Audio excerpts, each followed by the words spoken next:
Hey, what's up you guys? Welcome back to my channel. If you are new here, this is going to be the perfect video for you. I am going to introduce myself and explain a little bit about my history, my background, where I grew up, how I got into golf. I'm going to give you all of the details. So if that sounds like something you want to listen to, stay tuned. Let's get started.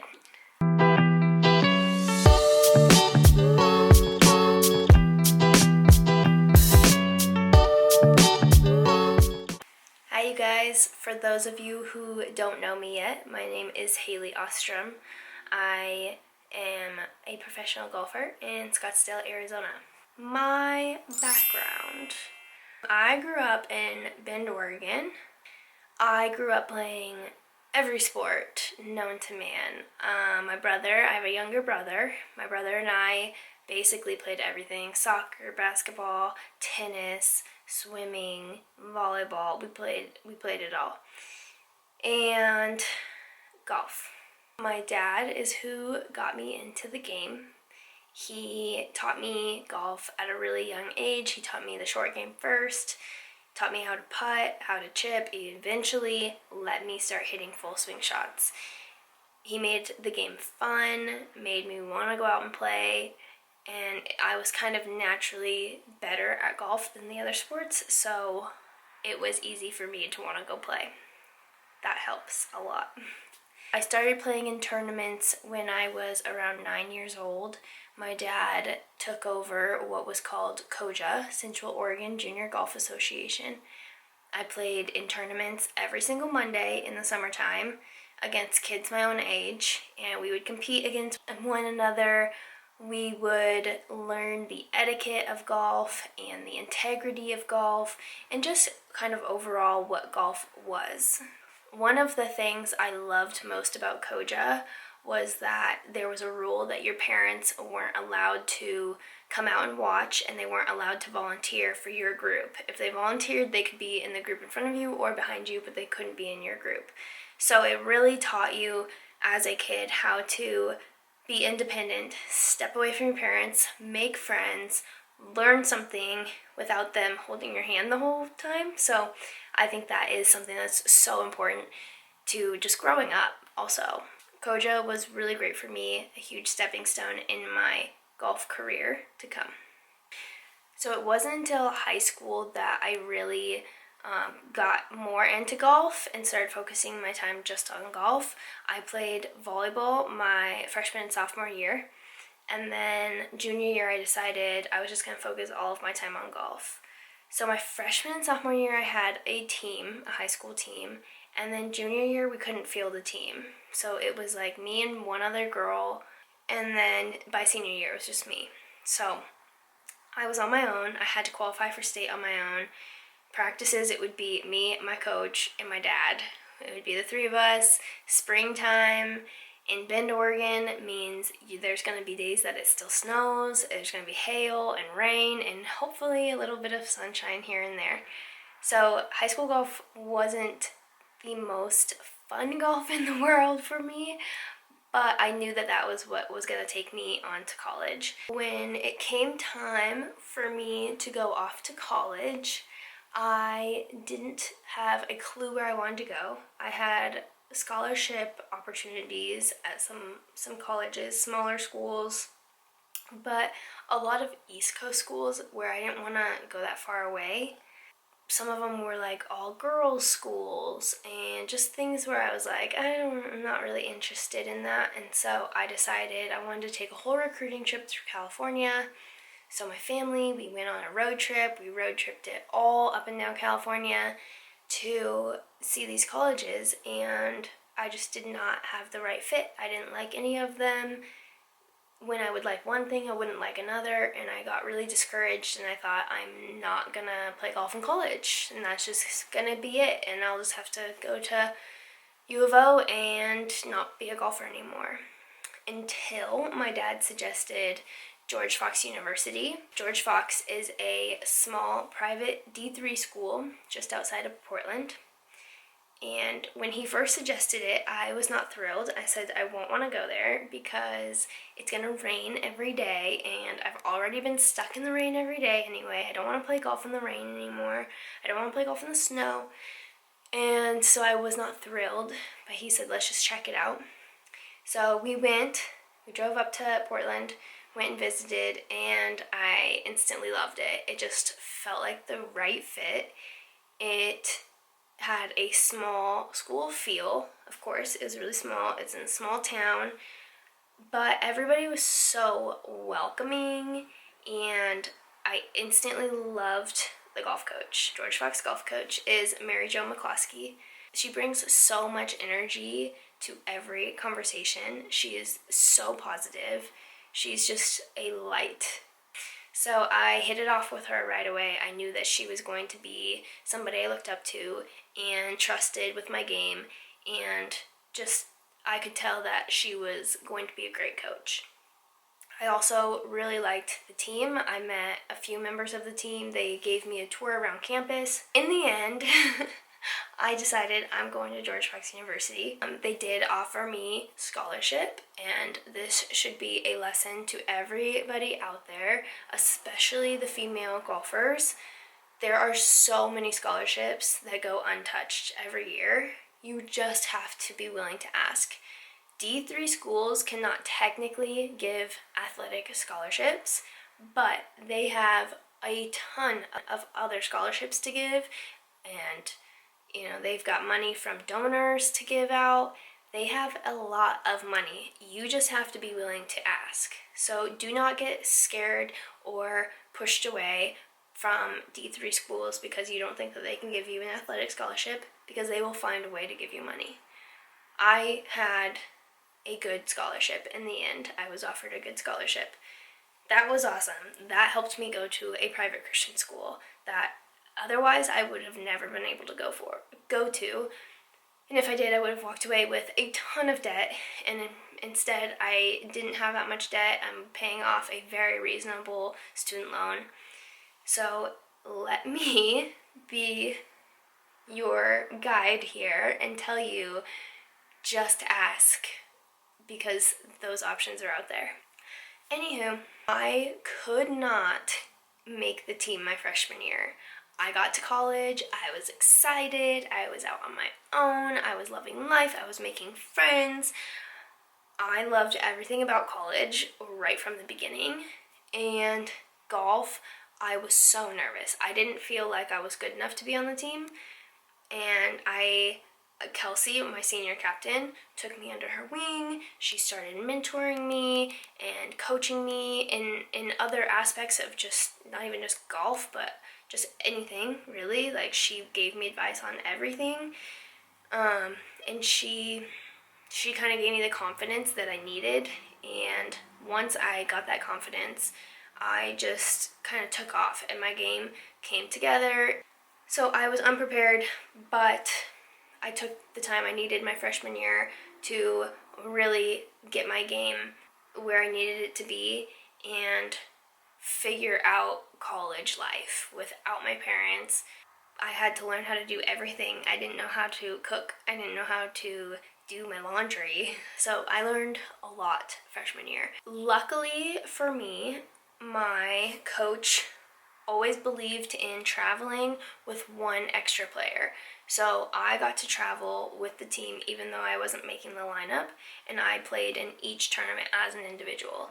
This was huge for my success because not only did that give me the motivation I needed to make the lineup, but it gave me the experience, and I was able to travel. I had fun. I got to know the team better. I bonded. I learned so much in that time. After freshman year, I knew that this was not what I wanted to do. I knew that I did not want to be the sixth man anymore. I didn't want to be the individual. I not only wanted to make the lineup, I wanted to be leading the team. So I worked really hard, especially in the spring season, and then through the summer. I worked so hard, and I practiced everything, but I practiced my short game like crazy. So come sophomore year, when we had to do qualifying, our sophomore season, I came out hot. I knew what I wanted. I had the confidence. I knew I had put in the time, and I qualified for the number 1 spot for our first tournament. So that was kind of just the moment that I needed, that I knew that was where I belong, and I did it, and it paid off, and I could prove to everybody that I was meant to be here.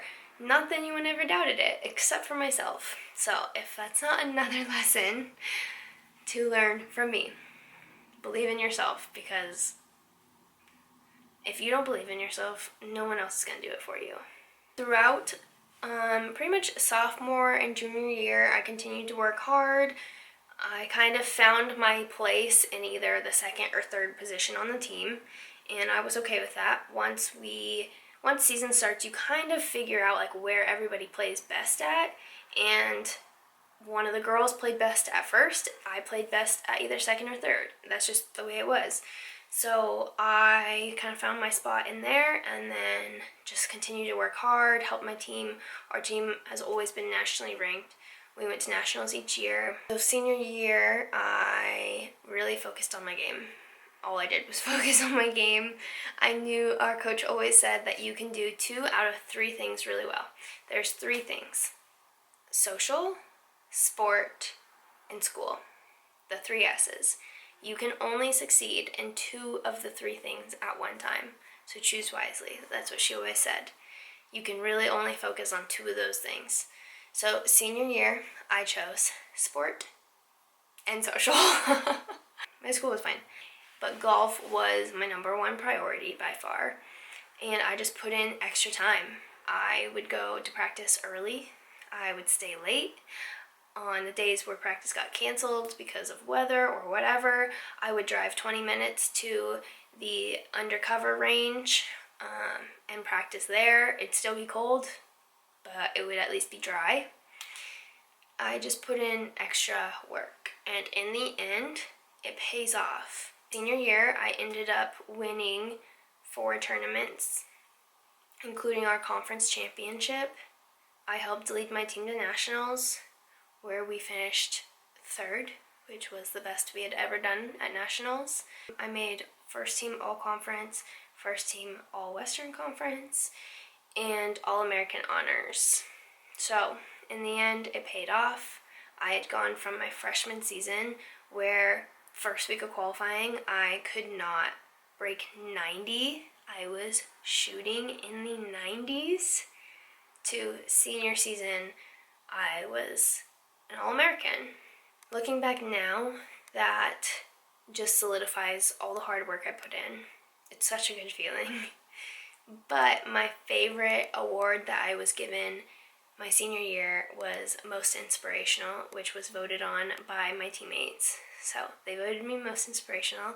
That meant more to me than anything else, because they saw the hard work I put in. I was their captain that year, and it just meant a lot that I inspired, some of my teammates. I think it really wasn't until senior year where I didn't know what I was going to do after college, and my dad kind of put the idea out there that I should consider professional golf. He said, why not? Like, you've improved so much, just keep it going. I think people hear D3 and you just assume that you are not going to be good enough to play professionally in anything, and that obviously there's D2 people who are better and D1 people that are better, but at the end of the day, that's not always true. I definitely have my dad to thank a lot for encouraging me to keep going, and encouraging me to play golf, encouraging me to play golf in college, and then encouraging me to play golf professionally. Like, he's my biggest cheerleader. He definitely knew that I had the capabilities of doing it before I even knew that I did.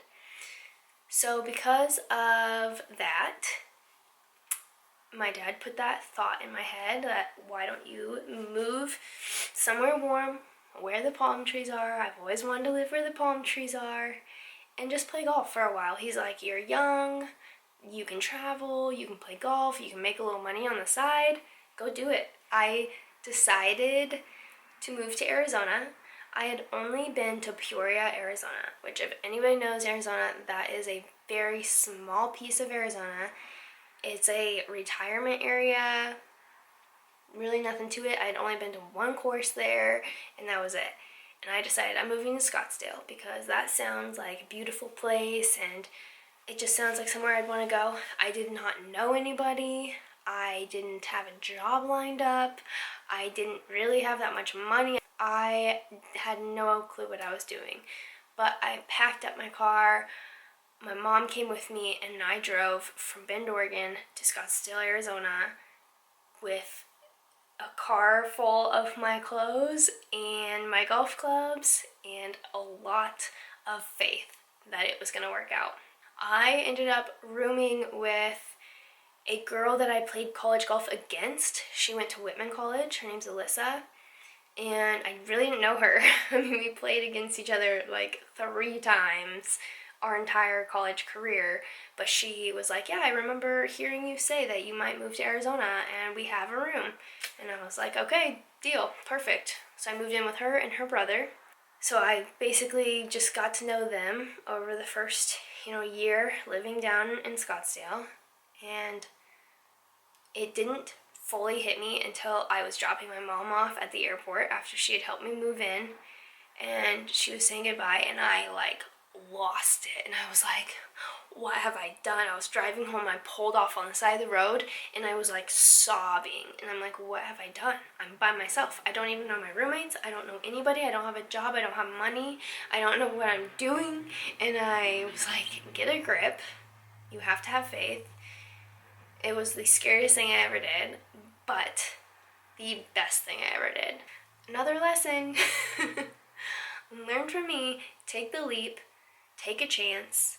My dad has always said, if your dreams don't scare you, they're not big enough. When I first moved here, I didn't realize that in Arizona, they overseed, and didn't know that. And so when I moved down here, it was in October, and all the courses were closed, and I was like, oh my gosh, how did I not know this? Because that's not a thing in Oregon. So once the courses opened, there wasn't really a job opportunity anywhere, but I kept going out to Papago and practicing out there, and every day I'd go into the GM, and I'd just say, hey, I'm back. Let me know if you have a job. I want to work here. I'm back. Every day I would just bother him. And I think his name's Daryl.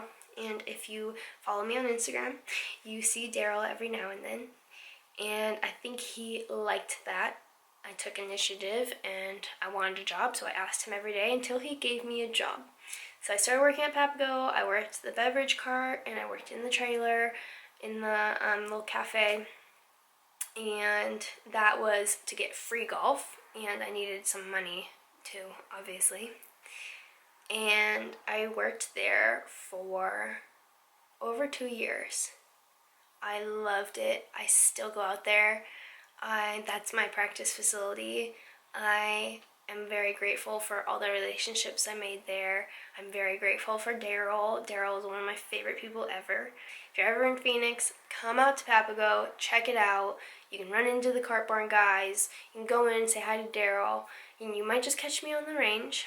It's a really great area. I started playing on the Cactus Tour, playing in events. I would play one tournament every month or here and there, whatever it was, just to get into competition. And I'm really grateful for the time I've had on Cactus because it is local. So it's not too expensive. You can win a check. And it's just getting in that competition. So it's having something that's local that's really nice. While all of this is happening, I had a friend tell me that I should start a social media gig and basically start posting about my golf career. And I was like, why would anybody want to watch my golf career? And why would anybody want to watch my golf swing? And why would anybody want to be a part of this? And he said, trust me, it'll work. Just do it. And we made a bet. And he said after 2 weeks, if I followed his rules, if I posted every day, if I hashtagged golf and hashtagged whatever, that I would gain 200 new followers. And I was like, Yeah, okay. I said, no way. So I do what he says. After 1 week, I had 200 new followers. After the 2 weeks, I had 1,000 new followers. So I said, oh, shoot, okay, you're right, I'm wrong, here we go. And I just started posting, and literally that's all I did. I just posted golf stuff. I didn't post anything like too crazy. I didn't post really like trick shots or anything cool. Like, I just posted my golf swing, and it kind of got some popularity, and then I got reposted by other pages, and I just kept it up to the point where eventually I was getting paid to rep some brands, and that led to my Nike sponsorship, and then my golf channel gigs, and my Massage Envy sponsorship, and all of these sponsorships I ended up getting in the end, and I am very grateful for all of that. I got the phone call from Golf Channel to see if I wanted to be on Shotmakers, and that was, I cried. I almost cried on the phone. To this day, I'm embarrassed that I literally could barely hold it together, but that was always a dream of mine, to be on Golf Channel. I always thought it would be a big break, but Shotmakers was cool too. It was such a fun experience. I met so many cool people. I became really close with people. That's where Chelsea Bazzola and I became really close friends. Tanya, Tare, that's where we became friends. I am so grateful for that opportunity. It was so fun. I did not win, but it was so much fun. And getting to meet my partner Andrew, he was awesome, and we still keep in touch. And we're like a Shotmakers family now. After Shotmakers is actually when I got the Nike contract. I got the Massage Envy contract, so that was kind of a big stepping stone for me. And then a few months later, I was on Driver vs. Driver 2, which was also for Golf Channel, and that was just another little extra bump. Eventually, I decided to turn professional, and I said, okay, I'm going to enter into this next event as a pro. A lot of people don't know what that means. You basically just sign up for a professional event. Once you turn pro, you cannot go back. So if you turn pro, you are now able to accept money. You are now able to take sponsors. And if you win a check in an event, you can take it. If you're an amateur, you can't do that. You can't take money. You can't take sponsors. I decided I was going to enter my next event as a pro. I texted Mike from the Cactus Tour. I said, hey, can you enter me as a professional in my next event? I'm going to play as a pro now. He said, great, super excited, congrats. That day I went out, I was helping raise money at a golf event at TPC on hole number 16. It was the Monday right after the Waste Management Open, and I went out there and I had my first hole-in-one. So I thought that that is a sign from the golf gods that I made the right choice. I turned pro, and then I went and got hole-in-one. So that was such an exciting day for me. It's still like beaming. Still makes me really excited. So now in my life and in my career, I'm still living in Scottsdale, Arizona. I'm still playing professional golf. This year I plan on playing the Women's All-Pro Tour. It's a new tour that is a qualifying tour for the Symetra Tour, the first time that we've ever had this opportunity. I do have conditional Symetra Tour status as well, and then I will still play Monday qualifiers and Cactus Tour events. I will also continue to improve and advance my media career as well. I want to continue to work on that side of my career and my life, and I enjoy doing it. I enjoy making these YouTube videos and doing stuff on social media, as well as TV and other aspects of the media as well. That is my plan for this upcoming year. I am so excited to bring you guys with me and along on this journey. I'm so excited to share this all with you, so thank you for being a part of it, and I hope you enjoyed this video. Till next time, thanks guys.